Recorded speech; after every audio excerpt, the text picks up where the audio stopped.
Hello, it's Luminara Serdar with the Autism Recovery Summit, Hope and Possibilities, our second summit.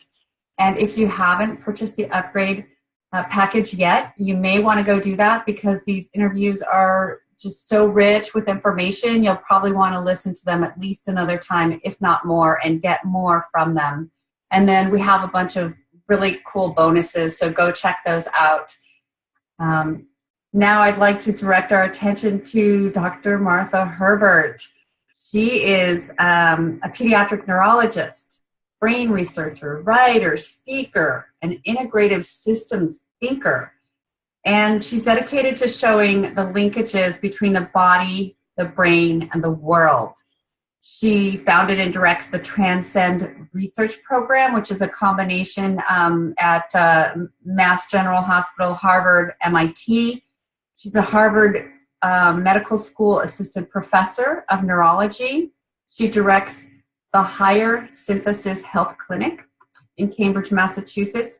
And she wrote the book, The Autism Revolution, Whole Body Strategies for Making Life All It Can Be. She works with the Documenting Hope Project and is a principal research investigator for its prospective documentation of recovery of children from chronic illnesses.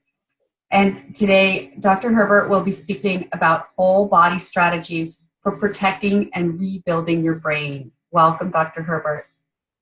Thank you so much for having me. I'm thrilled that you're doing this. Thank you. I am thrilled that you're here with us because I know what you have to share with parents is so important, so critical. And there's not a lot of people who are thinking with the whole systems approach like you do, who have the neurology background and experience that you have. I'd like to start with why the autism epidemic, what's actually going on. The autism epidemic, the increase in numbers, is a growing number of babies and infants who are being challenged by the world more than their bodies and brains can handle.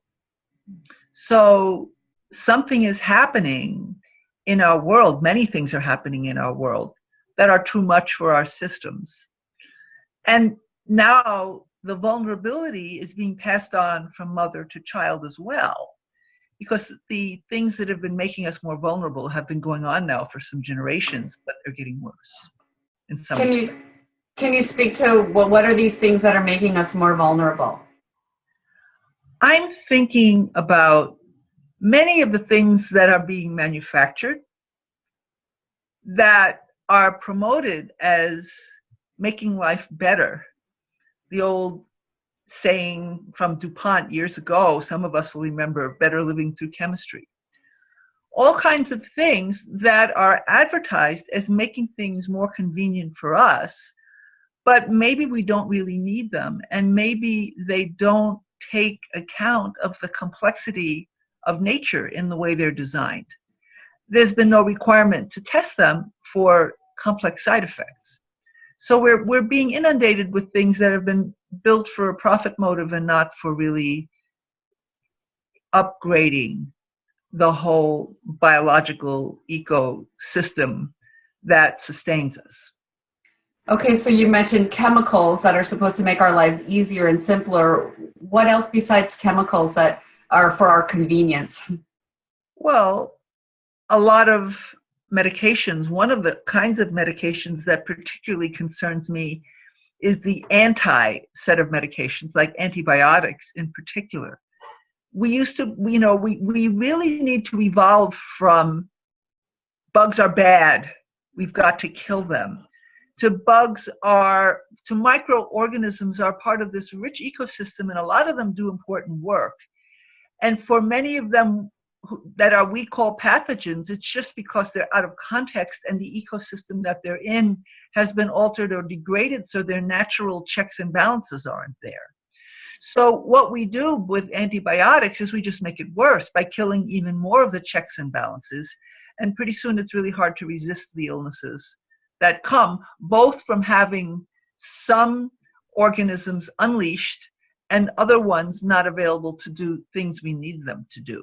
So that's another thing that was done out of naivete, out of a kind of massive PTSD that our whole culture has, that I think goes back to the plagues, that we're still terrified in some visceral level of what happened to people back then. So that's another example of something which was created, in that case, with really good intentions, but it has a lot of boomerang effects. Boomerang effects, is that what you said? I did say boomerang, yes. Okay, the video cut out a little bit, or the sound. Okay, sure. Yeah, so it sounds like what you're talking about, at least one thing you're talking about, is gut dysbiosis, like you're losing the checks and balances of the gut microbes. But is that bigger than that? Where else do we see this? Because you talk about the whole world, or the sure. Yeah. So in the chemical category, there's pesticides, there's plasticizers, there's all kinds of there are many categories of chemicals. There's also electromagnetic radiation, electromagnetic fields, radio frequency radiation. The Wi-Fi 20 years ago, we hardly had much of it. And now it's possibly the world's biggest industry, almost too big to fail, but it uses a kind of waveform, a kind of a square wave, to carry information that's not biologically familiar to our organism. So it's very confusing to our systems, and some people are more vulnerable than others. The vulnerability seems to travel with people who are also very sensitive to chemicals. And that overlaps with a lot of people on the autism spectrum and a lot of family members. Right, they're super sensitive to not just chemicals, but EMFs, electromagnetic frequencies, and probably a lot of other things in our environment. They're just sensitive. Yeah, and their cells have a harder time staying healthy enough to defend themselves because of various vulnerabilities, both because of inborn vulnerabilities and because the accumulation of a load of so many different burdens that the system can only handle so much of. That accumulation of burden, that would mean coming from parents, coming from, just being born in someone who's already toxic. Is that what you mean? Well, I mean that, yes, but also just walking down the street past a construction site with all kinds of chemicals, things you breathe, things you eat, that not knowing about it, things that have been put in the food, any kind of exposure, being, there are all kinds of being in a moldy situation. That's another problem. Mycotoxins, mold toxins. We only have so many ways to defend ourselves in our bodies, that we've evolved for thousands, millions, billions of years. And we have so many absolutely novel exposures since the Industrial Revolution, and at an accelerating pace since World War II and beyond, that our systems are being asked to handle things that they never saw before in evolutionary history. So that's a real problem. And it's pushing some of us past limits so that the systems that regulate each other start to go out of kilter. And this is one of the things you study, is these systems that balance with each other. Right. Well, I've been educated by some extraordinary systems thinkers.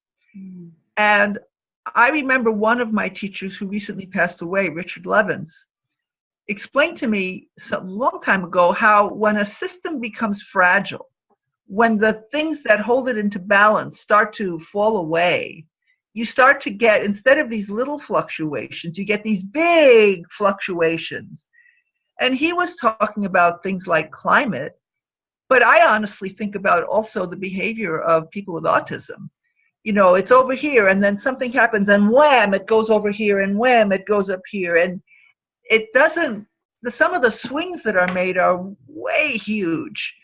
And I think of everything from the cells not being able to regulate their balances at various levels, and the larger systems that are made up of cells, including the brain, going for a roller coaster ride on that account. That's what happens when a complex system isn't able to regulate itself. These systems, biological complex systems, are self-regulating systems. But when you pull apart the integrity of the self-regulating systems, it starts to go nuts. And I've come to think of autism as basically a manifestation of that. And it's not really alone, it's just a particularly extreme and early starting case. Right, because you talk about other epidemics. Do you want to just open up and talk a little bit about that? Sure. Yeah. There's about 40 diseases. There's an unpublished but posted paper posted on ResearchGate by Richard Lear that I found fascinating. And he hunted down, out of 190 increasing diseases, 40 diseases that have more than doubled in the past generation. And amongst those percentages, autism is not near the top. It's about fifth or sixth from the top. But they're familiar, most of them, chronic fatigue and, autoimmune diseases and bipolar in children. And so what he was interested in that paper goes beyond the scope of what I would say, and I wouldn't quite say it the same way. He pointed out that they all have a problem with this toxic substance that your body makes called peroxynitrite, which relates to nitric oxide metabolism.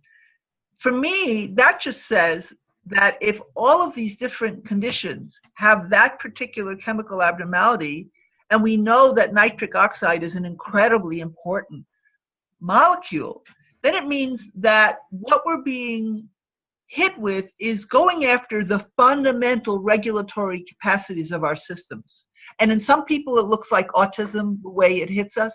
What manifests looks different from person to person. I think that just relates to the weak spots in that person. But the underlying integrity of the system is being hit in similar ways, no matter what specific category the disease is. You have these problems, cancer too. I have a colleague I'm working with. We just submitted a review paper on genetic overlaps between autism and cancer. So there's a lot of overlaps with a lot of conditions because fundamental biological properties that keep us alive are being messed with. Not on purpose, but that's what happens when you don't really understand the system's impacts of what you're doing. Right. I love how you put that really it's something inside. I think functional medicine approaches this where it's like, let's look at what's happening under the system and what's the underlying cause. And then, like you said, it manifests as different things depending on where the person's weakness is. And would that have to do with genetics, environment? What does that have to do with where their weakness is? All of it. Okay. All of it. Like a lot of people with autism have mitochondrial dysfunction. Mm-hmm. It seems that most of them don't have genetic mutations. One issue with mitochondrial genes is that the mitochondria come from the mothers, not the father. And the mitochondria, if there are mutations, can distribute differently in identical twins. In one child, it may hit the heart and brain, and another one, it may hit the muscles and pancreas, but it's the same mutation. That's a particular kind of example. But even without talking about that, there are just places in our system which are going to crack first. Another kind of colloquial term for it is fault line. You can press on a system, and the place where it's already starting to crack, that's where it's going to go. But it's like having a steam. Steam is steam. One pot's cracked here and another pot's cracked there. But the steam is the pressure. So okay.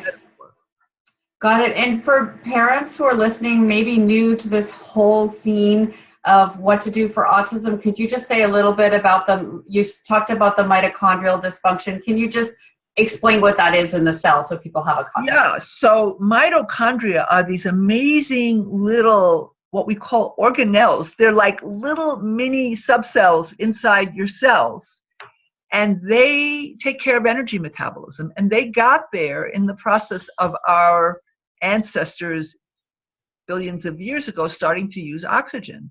because you get a lot more oxygen energy out of sugar molecules when you burn it up with oxygen.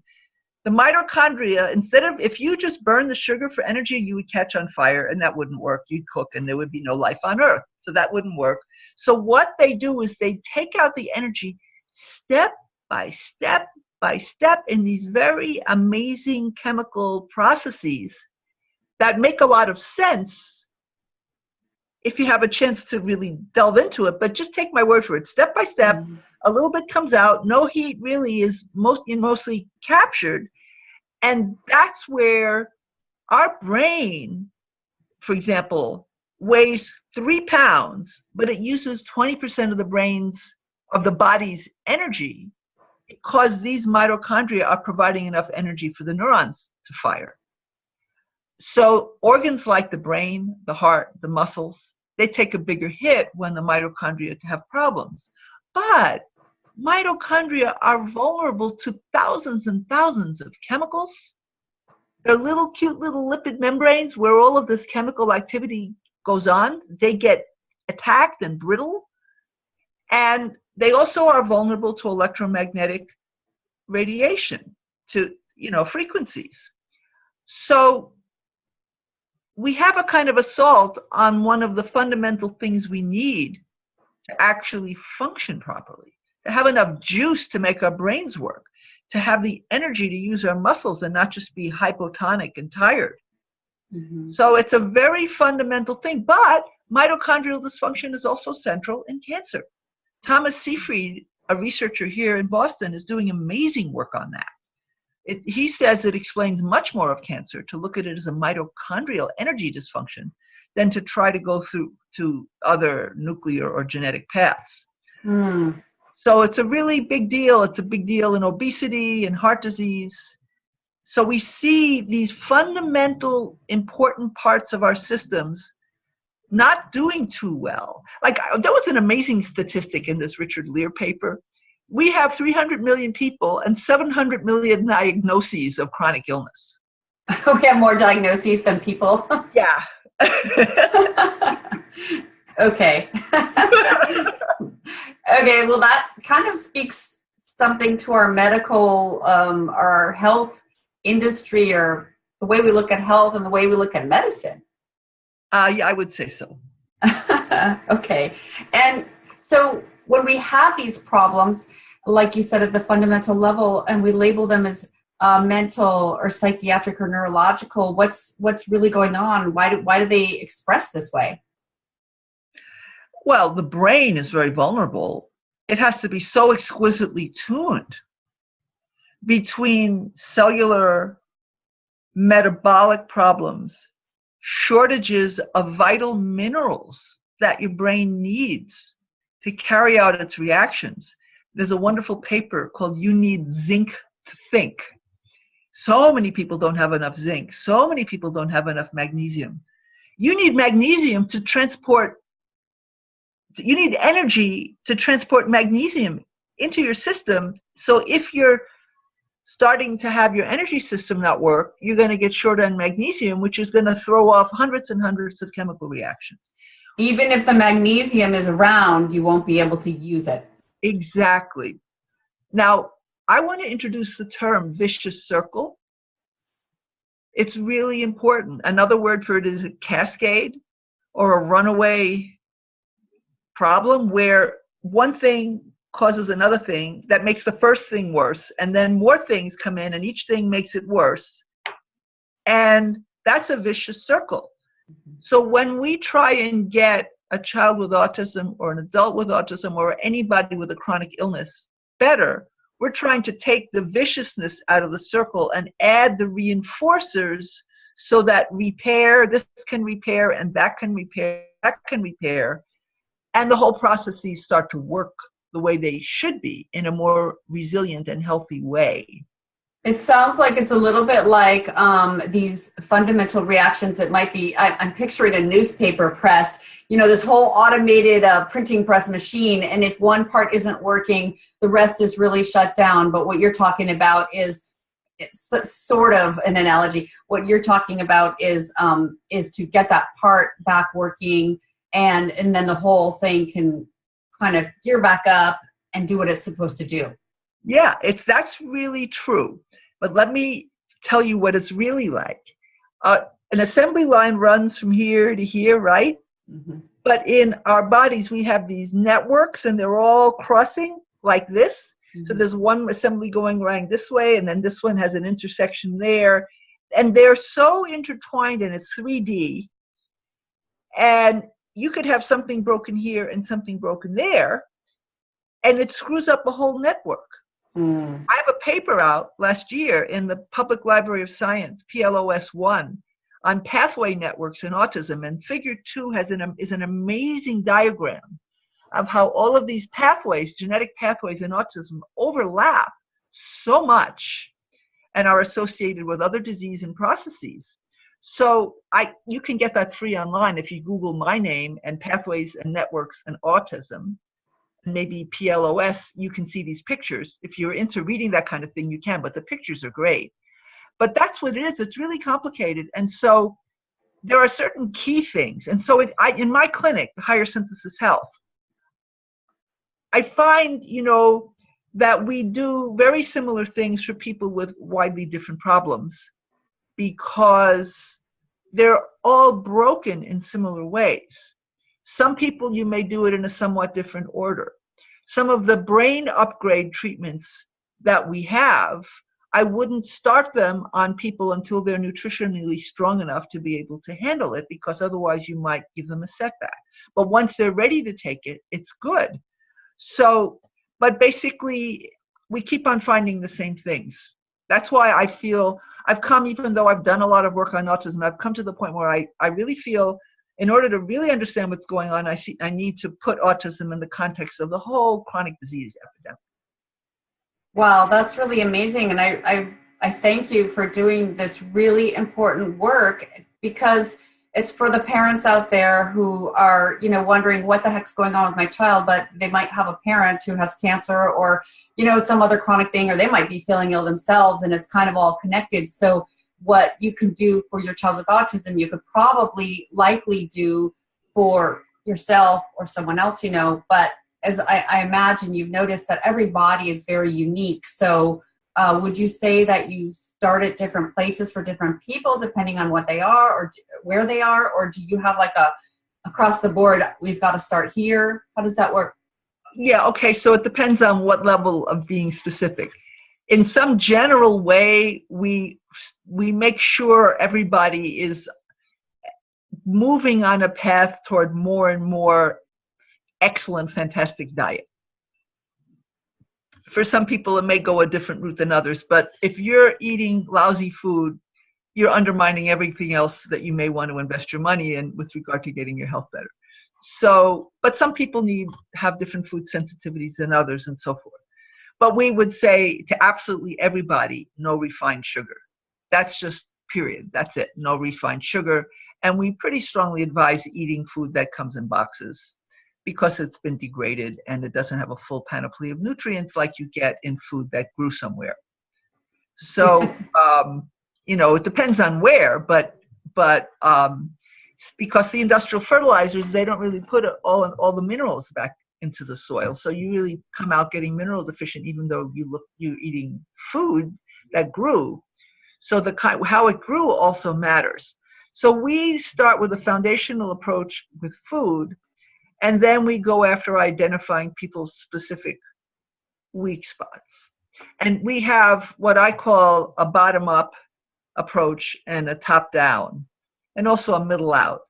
On another subject, I work closely with Anat Baniel, who does neuromovement. And I call her work top-down, because she's going after the brain and talking to the brain through movement. And her teacher, Moshe Feldenkrais, is somebody I studied for many years. So a month and a half ago, she and I gave our first version of autism top-down and bottom-up. Mike Merzenich was there, and he joined us for our integration afterwards. And, we're recovering stroke patients. We were doing things that are really different from autism, but using the same methods. So in order to do the top-down, it helps to have the cells and tissues healthy, but just getting the cells and tissues healthy won't necessarily reorganize a brain that missed certain parts of the organization it needed while it was developing. So we're trying to put those levels together so that they synergize. Okay, so what you're talking about with the bottom up is you're talking about the body biochemistry and helping those systems to come back online through diet, through eliminating things like sugar, maybe specific supplements for some people. So yeah, most people, yeah.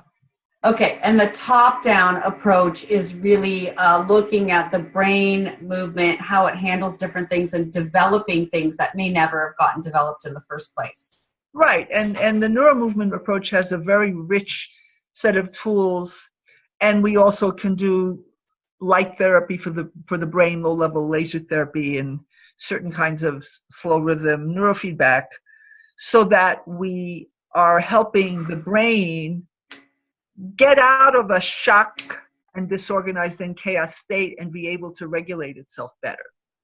Okay, could you just go ahead for parents who are listening and are curious about those brain therapies? Can you just go ahead and list them again? You said the Anat Banyel. Sure, absolutely. I went through it quickly. I know that.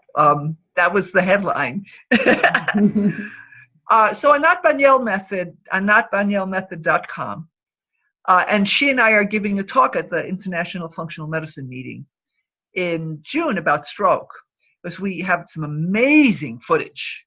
And Jill Bolte Taylor, who gave the TED Talk, My Stroke of Insight, and wrote the book, which is a bestseller, is really promoting the work.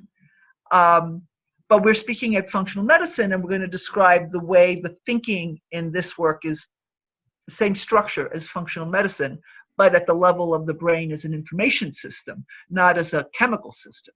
So we're dealing with the much more rapid transformations that can occur at the level of information. So but before those occur, you need to get the chemicals kind of going. No, actually not. It works both ways. She works with people who are not doing any biomed and their guts start to get better. I think because when you get more organized, the system is less stressed, and a lot of what drives the gut is stress. Not just stress, but stress keeps it in that state. And when the person starts to feel like they're more organized and more attentive, then a lot of the stress and the picky eating go away by themselves. So it actually, I think, that's why we're trying to weave this top-down, bottom-up thing together, because we each see how what the other person is doing is helping what we do. She finds people who are sick so that she does stuff and it works great, and 2 weeks later it's all fallen apart. But if they start doing biomedical work, it holds longer. So it works both ways. Okay, and then what other methods did you mention? I think I heard you say neurofeedback, and you said some other things. Yeah, so there's something called low-level laser therapy, also called, it has about 70 names. I'll only give you 3 of them. Low-level laser therapy, LLLT, cold laser, and the next one's a mouthful, photobiomodulation. That's the most generic name, but, so basically you can do it anywhere in the body. It's used a lot in rehab, but there are ways of putting it on the brain in certain placements, and it's used for traumatic brain injury, and people are trialing it for autism. There was an amazing paper a few months ago from MIT on rats with Alzheimer's disease, and half of their plaques went away in their brains from this therapy. So it has a lot of promise, and there is a lot of research, not so strongly on autism. One of the reasons I'm doing it is so I can do some research on it. And then I'm doing something called infraslow fluctuation neurofeedback, which is very different than other neurofeedback because you're not training the outer thinking cortex. You're training extremely slow rhythms deep in the brain, in the hypothalamus, the part of the brain that interfaces with your endocrine and immune and stress system, to get it more stable in itself, almost like to recognize its own carrier frequency. And it makes you kind of blissful. And I think in that state, in the state of that you get to from some of these direct brain therapies, when you do other therapies, the learning curve seems to be steeper, at least in some cases. So Say part that of again. You mean if you do the brain therapies, the learning curve? right, for the next hour or so, let's say you did some of this stuff and then you did a hands-on craniosacral or neuro movement, it might take better. Okay. People have studied it in rehab centers with more conventional therapies. You'll do low-level laser or another one which I don't use called TDCS, transcranial direct current stimulation. And for the next hour, they learn faster if you put them on some treadmill. I don't use treadmills. I used to do stuff much more subtle, much more personalized. But the point is that the brain has more oomph. The low-level laser therapy supports the mitochondria in the brain or wherever you put it. And it supports repair processes. So what you're getting is you're giving the brain a gentle boost, much gentler than transcranial magnetic stimulation, TMS, which I worry about because it's too strong, especially for the troubled brains in autism. But you give this boost, and then you can do other things, and the brain will maybe learn more of it, so you inch along maybe faster. Okay, and what about, do you know anything about the pulse electromagnetic therapy? I think I know a little bit about it. I don't think I would use it upstairs and so I do, but I'm not using it. Okay, so you just mentioned a bunch of different kind of brain, actually direct on the brain therapies. Right, okay, we're not going to open the skull, exactly. But on the head for the brain, and these all sound to me, and correct me if I'm wrong, they all sound like little kind of either electrical impulses or wave type things, but very gentle. Right, well, with the neurofeedback, you're not putting anything in. You're just detecting what the brain is doing and feeding it back. So it's an awareness technique. The low-level laser, you're actually putting stuff in. And then with the neural movement, the movement talks to the brain and the brain figures things out. But it's not a technology. Okay. And so I'm sure we've just piqued everyone's interest, like, what are these things? How can I get my child to learn faster? Where would someone go for this? You know, would you go to a doctor's office? Would you go to a clinic? Where do you get this stuff? Well, we have it. You can get some of these kinds of things online. The infraslow neurofeedback, you have to have a trained practitioner. The low-level laser, there are various light therapies that you can buy. What we're offering in Higher Synthesis Health is a combination of them in integration with the bottom-up biological, nutritional upgrade. Okay. So we're talking about upgrading from as many directions as we can, doing it gently enough that we don't overwhelm people. Right, because you don't want something to happen way too fast and kind of swing the pendulum the other way.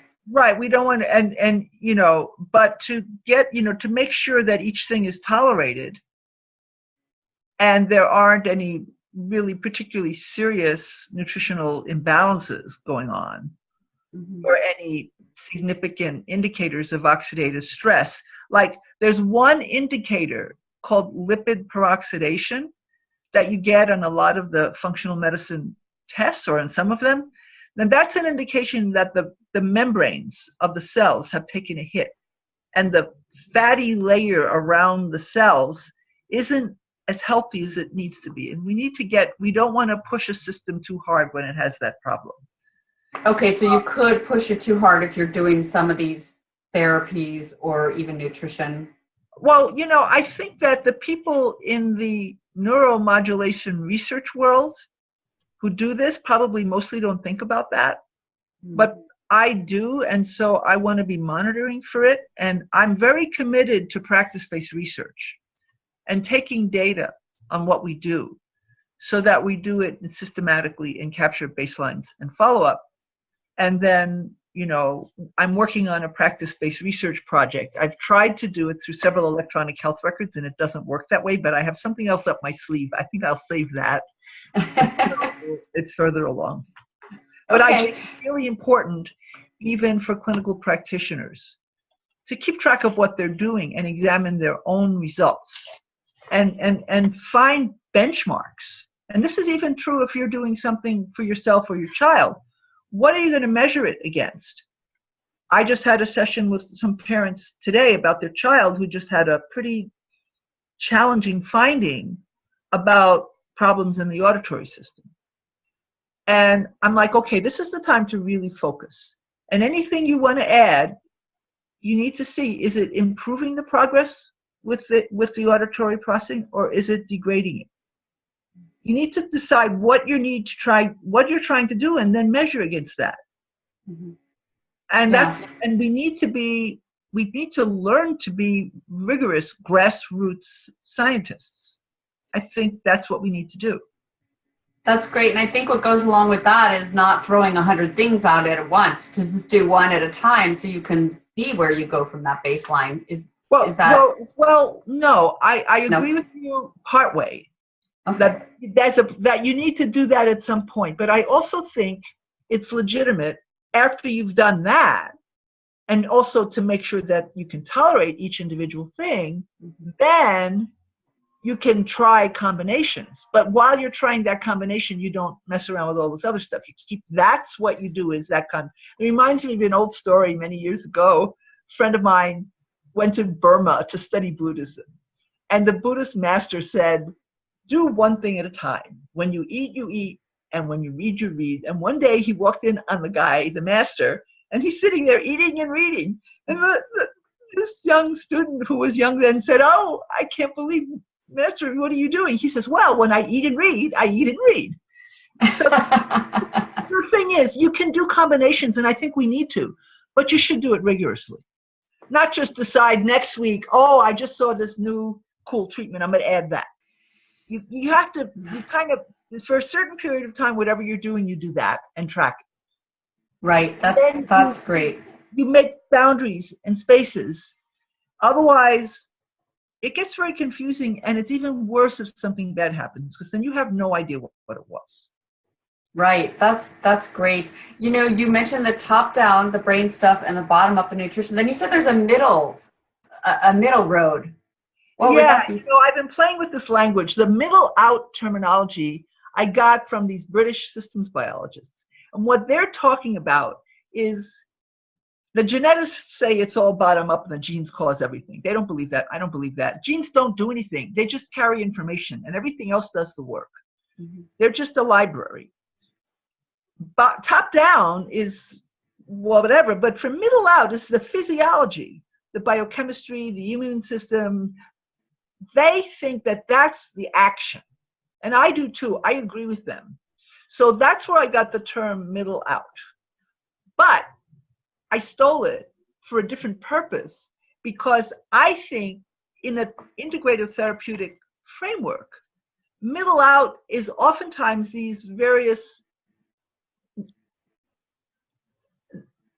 traditional medical practices or innovative practices where you're like Chinese medicine, where you're removing blocks, or cranial osteopathic manipulative therapy, where you're removing obstructions, where there are things going on that won't automatically be fixed by top down or bottom up, that various other traditions of detection and palpation and modulation, certain kinds of herbal approaches and so forth, can shift the system so it's unstuck.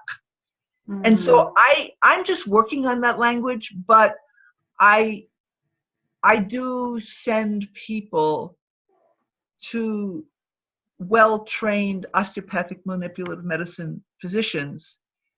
It's like, I think it's a basic tune-up that everybody should have, because your brain gets knocked around and your body gets knocked around, and the torques and the pulls accumulate and pile up, and you get injured. I have a friend, Dr. Ali Kareen, who's a pediatric osteopath and does biomedical work in Columbus, Ohio. And she became an osteopath because she was treated in high school by one of the world's greatest osteopaths, who was then in Indianapolis. He recently passed away. And she was a runner, and every week she would go and get adjusted. So she never had any injuries.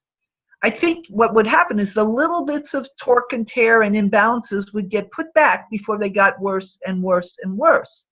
It's after it gets worse and worse and worse that you hit a crack in the sidewalk and you sprain your ankle. But if the imbalances isn't that bad, when you hit the crack, you'll just adjust. So a lot of this work is keeping things from getting to the point where they're about to fall off a cliff. Okay, so you're talking about a type of physical manipulation, like it might be osteopathy, it might be chiropractic, it's actually physical body, it might be yoga. Or it could be this so-called energy medicine, which could mean a whole lot of different things. That's true, like craniosacral or acupuncture or something like this. Yeah, I mean, these things come from systems of perception and understanding, which are some of them based in millennia of development, like Chinese medicine, Asian medicine, other traditional medicines.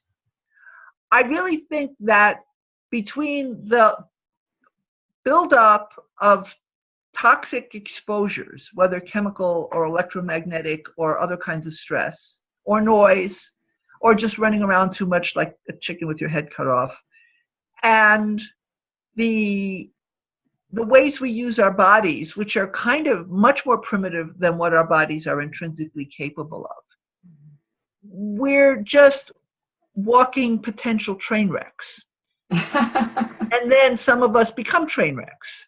You know, we get cancer, or a kid gets autism, or whatever. I mean, but unless we try to make every choice a healthy choice, it's just a question of how fast we're heading for a train wreck, and whether we have that train wreck before we die, and how we die, and whether it's going to be miserable, or whether you live a healthy life. You know, it's pretty tricky. That's it. What? It's pretty tricky in our day and age to, like you said, make the healthy choice because of what we've sort of evolved to with our technology, with our food systems, with our medical systems, all the pharmaceuticals. So, I think part of that is consciously making the good choices, right? And knowing what they are. Can I say something you left out? Yes. The advertising industry. Oh, good one. Because they're talking us into all this stuff. And so, like, we had a kid who had blood drawn a few weeks ago, and the reward was going to be coconut ice cream. And if the information from the test helped her get better, Daddy was saying, in the end, you can have real ice cream. And we were sitting around afterwards saying, what's wrong with coconut ice cream? Some of that stuff's really good. But some people still feel that the stuff that they're selling us is, everybody should have a right to eat the kind of junky snack foods because it's a free country, as opposed to wondering why that became such a compulsion in the first place. Well, we do have a little bit of a misconception in our country about what healthy is. And you're right, the advertising industry, fast food and all of that. And I guess I want to say that, we all get fooled until we don't. We all get fooled by what we should be putting in our bodies because it looks good, it tastes good, and, well, we should all be eating that. But McDonald's and French fries and, these kinds of fast food things are not really, our bodies aren't made to get anything from them. And also, there's been deliberate deception, or at least, people were paid off to write articles supporting sugar being okay, calories being calories being calories. The idea that we need low fat and low sodium is not necessarily correct. We may need potassium more than we need sodium. We need more potassium more than we need less sodium. If that follows, it's a little confusing. But we've been told things that actually turn out to be not particularly good advice. Right. Low-fat milk. Giving a child low-fat milk is keeping them from getting important fats. If you're doing a low-fat diet, let's just not talk about milk because that's a whole other complicated thing. But fats are really important for the developing brain. Mm-hmm. So this is something, fats are getting a new lease on life, but of course it has to be healthy fats, not trans fats. Right. And would you like to say recommend to people what the healthy fats are as opposed to what the not healthy fats are? Well, first of all, I think it's important to vary the fats. Omega-3 fatty acids are essential, but you need omega-6s and omega-9s too, And one way of this is to use a variety of different vegetable oils, like sesame oil. And I mean, people are on a coconut oil kick, but that's not enough by itself. So investigate and learn about the different kinds of oils that you can use. Also be careful with olive oil because a lot of it is contaminated. They've recently become with, it's not pure olive oil. That's been in the press lately. So a good balance of omega-3, 6, and 9. But if you're showing signs like those little red bumps on the back of your upper arm, that's a sign of omega-3 fatty acid insufficiency. So you need to be sure that you have enough of each kind, and then you need to balance it. There are kinds of fats that it's harder to get. So phosphatidylcholine, phosphatidylserine.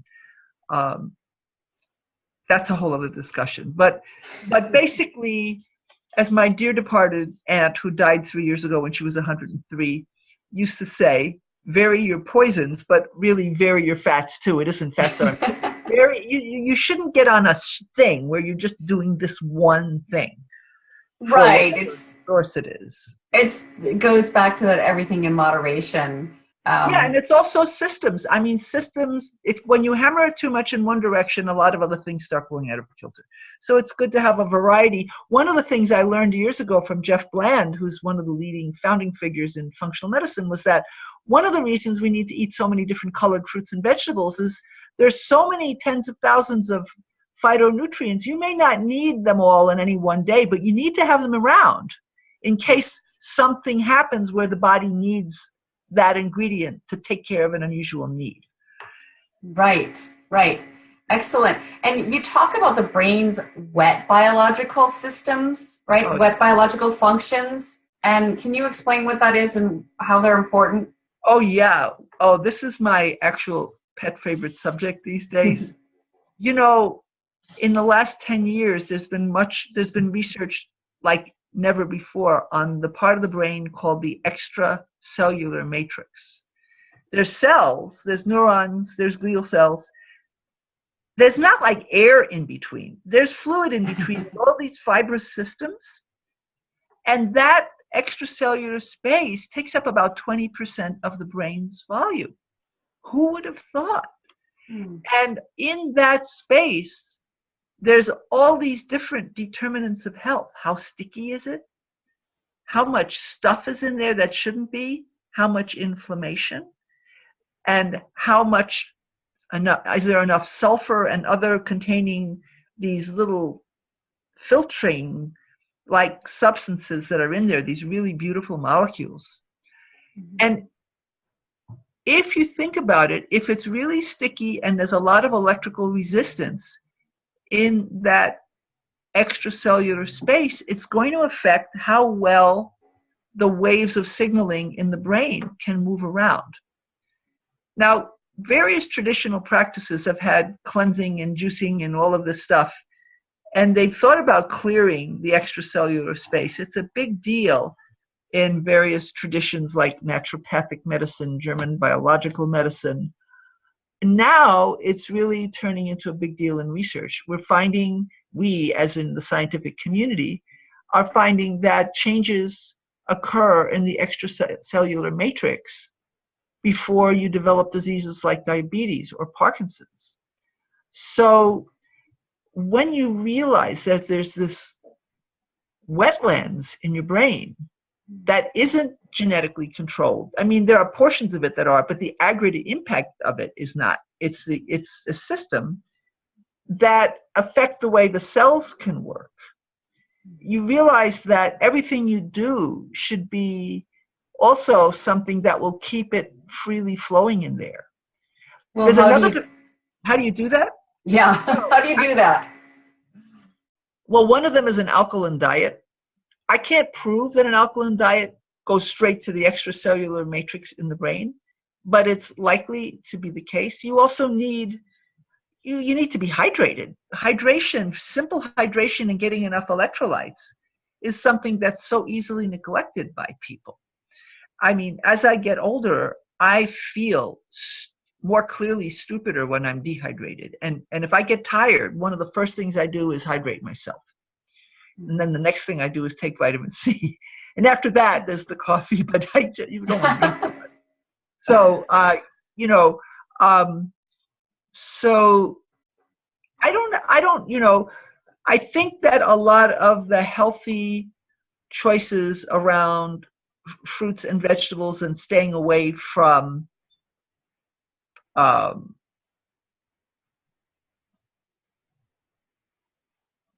I should say that I don't have a science-based program for how to deal with this, but what I do think it says is that the health and function of the brain go beyond the cells, certainly they go beyond the neurons, they go beyond the cells.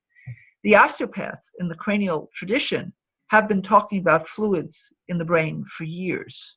There's also these passageways in the brain that open up while you're sleeping that were discovered in the last 3 years. And during the night when you're sleeping, your brain washes out garbage that builds up during the day, misfolded proteins. When the brain is so busy dealing with the world, it doesn't have a chance to clean itself out. So the brain flushes itself at night. And sometimes I wonder in autism whether the big heads of some of the kids that develop in some of the kids early might be a plumbing problem rather than anything else. So hydrating is really key. Electrolytes, and what else would you say? Is there anything we can do to help these pipes? Well, good quality cranial work. There's a very interesting paper a friend of mine who studies head trauma found, where people who had head trauma, no symptoms for a year, have developed all kinds of accessory vessels in the back of the neck because their venous veins draining the head apparently aren't working so well, because that's the only reason you would do that. So they make more because their regular veins aren't working. Yeah, it probably got distorted by the head injury. So it's really important to keep those draining. Yeah, it's very important to keep that going. Subtle shifts. And one of the things that cranial osteopathy works on is subtle shifts in the thick membranes around the brain. And when they torque out a little bit, they can squeeze the passageways through which fluids and vessels flow. And you don't need a whole lot of torque or shift to start having blockages in fluid drainage. There was a recent paper recently about more fluid around the outside of the brain in autism, just in the last couple of months. So that could be indicative that it's not really draining out properly. And there are a lot of different possible reasons. It could be the passageways, it could be the characteristics of the fluid. There's a lot of things. We have no idea. But what I'm saying is we just need to put the fluids on the map. And be considering them. So if people haven't thought of that before, we need to consider that there's not just the cells, but there's the whole, that matrix of the system you're talking about. Right. And actually the matrix exists throughout the whole body, but it has some different properties in the brain. Mm-hmm.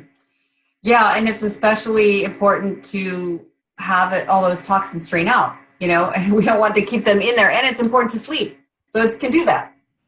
Right. And sometimes I wonder if the vicious circle of the kids not sleeping for a whole lot of imbalancing reasons, and then that stuff builds up, and then the stuff that builds up makes them more toxic, and then they don't sleep worse. It's another vicious circle, Yeah, it sounds like it. So what else? Is there anything else? We talked about a lot of different methods. Is there anything else you would recommend that parents do to help either with this drainage or with the brain or with the body, with the system? We talk about so much.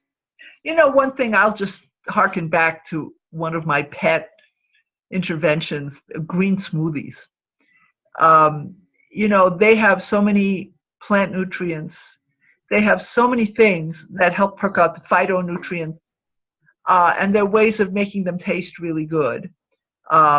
And there's a lot of websites from intrepid moms of people with autism who found cool recipes that their children actually enjoy. You can start by having them just play with the food and play with it, and over time they can get interested in it.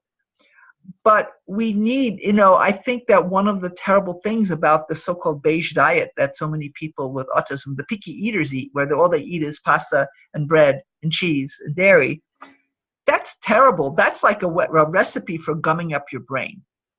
that, I mean, just when you see your kid, if you haven't been able to get your kid or yourself weaned off of a purely beige carb and dairy-based diet, think of your brain tissue and think of the brain tissue starting to be the texture of mozzarella cheese on a pizza. It's not, you don't want it that way. It needs to be much more fluid. That's an obstructive texture.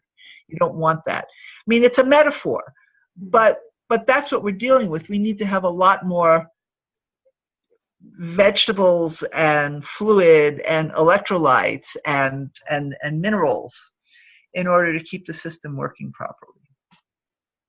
Yeah, I agree. I think everyone in the summit would agree, all the different speakers about this topic for sure. And if people haven't gotten, that yet, the diet is so huge, and we have a lot of resources with our other speakers for how to get your picky eater kids to eat and to eat the good stuff. And what you said, the green smoothies, making them taste good. I mean, even if in the beginning you have to do some, more sweet things, right?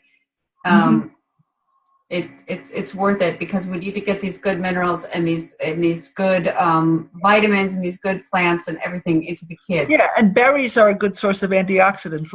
Learn about good sources of antioxidants. It's a nice way of getting them into people without having to depend on pills all the time. Absolutely. Well, Dr. Herbert, you have a gift for our listeners. Would you tell us about that, please? Sure. I'm writing an ebook, which you will have when you click the link below, on whole body approaches to protecting and rebuilding your brain. That will say a lot of the things I've been saying in an organized fashion, that you can follow it and refer to it. Will this include some of that top-down, bottom-up approach? Yes. Yeah, some practical things people can do. That's excellent. Thank you so much for providing that for people. Sure. I'm sure they'll just love it, because you put it together probably with Anat Baniel, or using some of her things, and right, exactly. Got so much experience. Before we leave, can you just tell us, people you've seen in your clinic, or a particular situation where you've used this top down, bottom up, and a type of result you've seen? Yeah, I mean, people have started to talk again. A cute result I had recently was a child I've worked with myself with the method, although someone else is working primarily with him, came in one day for a blood draw. And he saw me and he climbed on my lap, and I worked with him for 5 or 10 minutes, and it was very engaging. And then he went to get his blood drawn, and I was talking with his mother about her sunrise training. And I was waiting for the screaming to start for the blood draw. And he came out. He was a totally big boy. He hadn't screamed at all. I think he felt very safe and comfortable. I think there's this way of being in the world that you get from that particular approach. So I do see recovery of function. I see babies learning to roll over who had never rolled over, or sometimes on their first neuromovement session. And then when you support their systems in other ways, being calm. I have another patient who went away for a weekend after just a few sessions of the neuromovement, after having dealt with nutritionally for some months, who for the first time was really agreeable and didn't have any meltdowns. So it's really a combination of a feeling of self with a self that's functioning in a healthy way. Wow, that's excellent. And if anybody wanted to work with you, do they need to come in person, or how do you work with people? How can people get a hold of you? So on my website for my clinic is www.highersynthesishealth.com. Higher, Higher, synthesis, SYNTHESIS, health. We put the pieces together. That's what higher synthesis means. And we're in Cambridge, Massachusetts, although unfortunately our landlord died, so we're going to be moving, and we don't quite know where yet, but we will have the same website. As a physician, I need to see people in person at least once a year, but I do a lot of longer distance work in between. Okay, so they need to come on an initial visit, for example, but then you would see them remotely. Right. And then and we can do preparatory work ahead of time for the visit for people. Okay, and you're accepting new patients at this time? Yes. Excellent. So if people want to get a hold of you, they can go to your website, Higher synthesishealth.com. My book website, autismrevolution.org. Okay, great. Thank you. And Yes. if you want to read things I've written, marthaherbert.org, which is my personal website, and I have my publications there. Excellent. Thank you so much.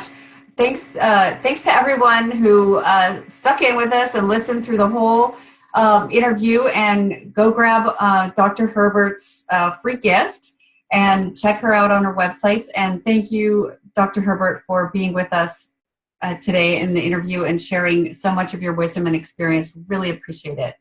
My pleasure, and thank you for having me on the show, on the interview. Thank you.